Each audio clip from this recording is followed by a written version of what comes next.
बिस्मिल्लाहिर्रहमानिर्रहीम। आज की बात में हम बात करेंगे अशफाक साहब की बहुत रूहानियत भरपूर किताब है बाबा साहिबा। उनके दुनिया में जाने के बाद बानो कुदसिया उनकी मिसेज़ ने ये किताब कंपाइल की थी और 2008 में बाबा साहिबा के नाम से ये किताब आई थी। बानो कुदसिया साहिबा लिखती हैं कि ये एक मुख्तलिफ़ किस्म का अदब है जो आसानी से तहरीर नहीं होता। तो इससे चाहूँगा आज खूबसूरत कोटेशन अशफाक साहब की बाबा साहिबा से आपको सुनाऊँ। अशफाक साहब लिखते हैं, कहते हैं कि बाबा के डेरे पर मुख्तलिफ़ किस्म के लोग आते थे, जिसमें बहुत होशियार भी होते थे, मक्कार भी होते थे और बेवकूफ़ भी होते थे। नेज़ हर किस्म का आदमी बाबा के डेरे पर आता था। कहते हैं कि एक मर्तबा मैं और बाबा महराज साथ में थे, तो हमारे साथ बाबा भी बैठे थे। नीचे थे, बराबर में चारपाई थी और कुछ लोग और बैठे थे।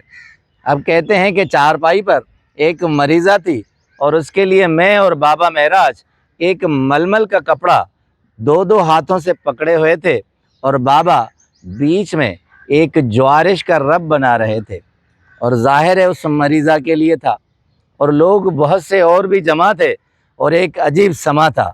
अशफाक साहब कहते हैं कि उस वक्त साहिवाल से सिकंदर खान आए।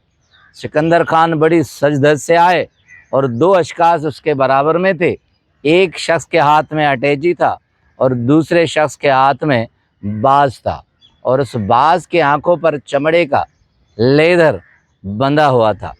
अब कहते हैं कि बाबा हमारे दरमियान उस मलमल के कपड़े को वहाँ ज्वारिश से रब बना रहे थे और वो सिकंदर खान आके वहाँ खड़ा हो गया। अब दो शख्स जो उसके साथ थे उसके बराबर में खड़े हो गए और सिकंदर खान ने बोलना शुरू किया। कहा कि बाबा अब मेरा दिल साफ़ हो गया है, मैं बहुत पाक साफ़ हो गया हूँ।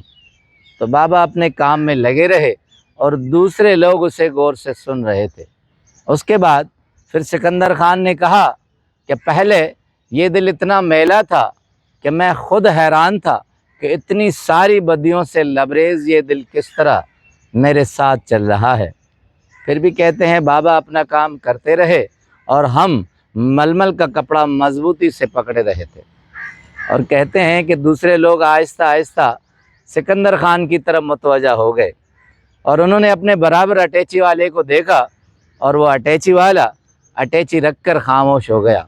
अब सिकंदर खान ने अपना हाथ सीने पर रखा और बादब होकर कहने लगा कि पहले मामलात ऐसे थे कि मैं दुनिया के इन सारे झंझट में फंसा हुआ था, मगर अब नेकी का कोई रास्ता खुल गया है। ये सारा करम और सारा काम इसी दरगाह की बदौलत है। आपने जो मुझे कहा था मैं उसके मुताबिक ही काम कर रहा हूँ। अब हम हैरान थे। कहते हैं कि बाबा फिर भी अपने काम में लगे रहे और उन्होंने सुनी अनसुनी कर दी। फिर कहते हैं कि दूसरा शख्स भी हाथ अपने सीने पर रखकर बादब जो अटैची वाला था खड़ा हो गया। अब उसके साथ जो दूसरा बाज वाला था वो ज़ाहिरी बात है अपना हाथ सीधा नहीं कर सकता था क्योंकि उसके हाथों पर वो बाज था। मगर बाज कहते हैं कि आंखें बंधी हुई थी मगर इस तरफ इधर उधर देख रहा था जैसे माहौल में वो कुछ जांच रहा हो। अब आखिरी जुमला सिकंदर खान ने जब कहा कि ये दुनियावी मामलात अजीब थे, अब मैं लोगों के अच्छे भले काम करता हूँ और बहुत सारी नेकियां लेता हूँ। अब मेरे साथ ये नेकियां चलती रहती हैं और लोगों की दुआएं चलती रहती हैं। अब जैसे अशफाक साहब कहते हैं कि बाबा के दिल पर बड़ा बोझ लग रहा था और उन्होंने अपना हाथ रोक दिया और सिकंदर खान की तरफ देखा और कहने लगे, सिकंदर खान जब तुमने बदी का रास्ता छोड़ दिया था तो अब ये नेकी का रास्ता भी छोड़ दो। इससे तो वो पुराना घुमंड अच्छा था जो तुम नेकी करके अपने साथ तकब्बर को पाल रहे हो।